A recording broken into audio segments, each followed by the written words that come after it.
దీని మీద మీరు విధానం మార్చుకోవాలి. మీరు విధానం మార్చుకోకపోతే ఎమ్మెల్యే గారు మంచివారు ఏమి అనుకుంటున్నారు అనుకుంటున్నారేమో. మీకు వెనకాలే ఉంది సిబిఐ. నిర్దాక్షిణ్యంగా సిబిఐని పట్టించేస్తాం. ఇంకెప్పుడు కూడా పద్ధతి మార్చుకోండి. ఒక ఇల్లు కట్టడం అంటే ఎంత కష్టమో ఒకసారి ఆలోచన చేయండి. ఒక ఇల్లు కట్టుకునే యజమాని ఎన్నో తెప్పలు పడితే బ్యాంకు లోన్ పెట్టుకుని నానా తెప్పలు పడి కట్టుకుంటే వాళ్ళ దగ్గర మీరు అలా అయితే సంతోషం ఇస్తే తీసుకోవచ్చు, అది వేరే విషయం. డిమాండ్ చేయటం ఏంటండి? లక్షలు డిమాండా ఏంటది? ఎక్కడికి వెళ్తున్నాం మనం అసలు? Town planning very bad Bhimavaram మున్సిపాలిటీలో. దాని మీద మీరు కమిషనర్ సీరియస్ తీసుకోపోతే అసలు ఎవరు ఇల్లు కట్టుకోలేదు భీమవరంలో. అది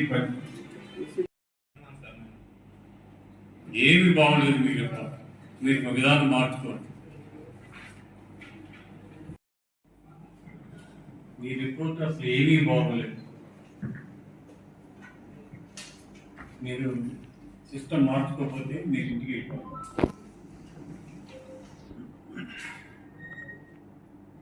ఏంటి అసలు దేనికి వచ్చారు? మీరు ఉద్యోగం దేనికి చేయాలనుకుంటున్నారు? గవర్నమెంట్ మీకు ఉద్యోగం దేనికి ఇచ్చింది? ఉద్యోగం చేయలేక లంచాలు తీసుకుంటారు కదా.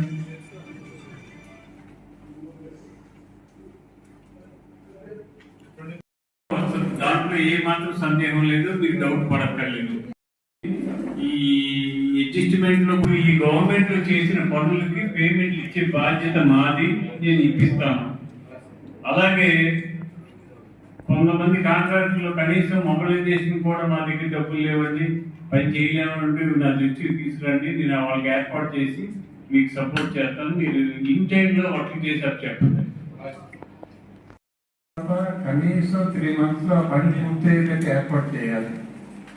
ఆ ఏర్పాటు చేయడానికి వాళ్ళు చెప్పే ఇబ్బంది ఏంటంటే, మేము గతంలో కొన్ని వర్కులు చేసాం, మాకు పేమెంట్ రావట్లేదు.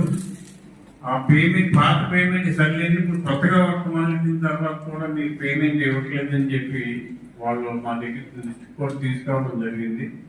వాళ్ళకి పేమెంట్ ఎలా ఇవ్వాలి ఏంటి, నేను వాళ్ళకి కాంట్రాక్టులు అందరూ కొంతమంది వచ్చినట్టున్నారు కనుక వాళ్ళకి చెప్పేది ఏంటంటే,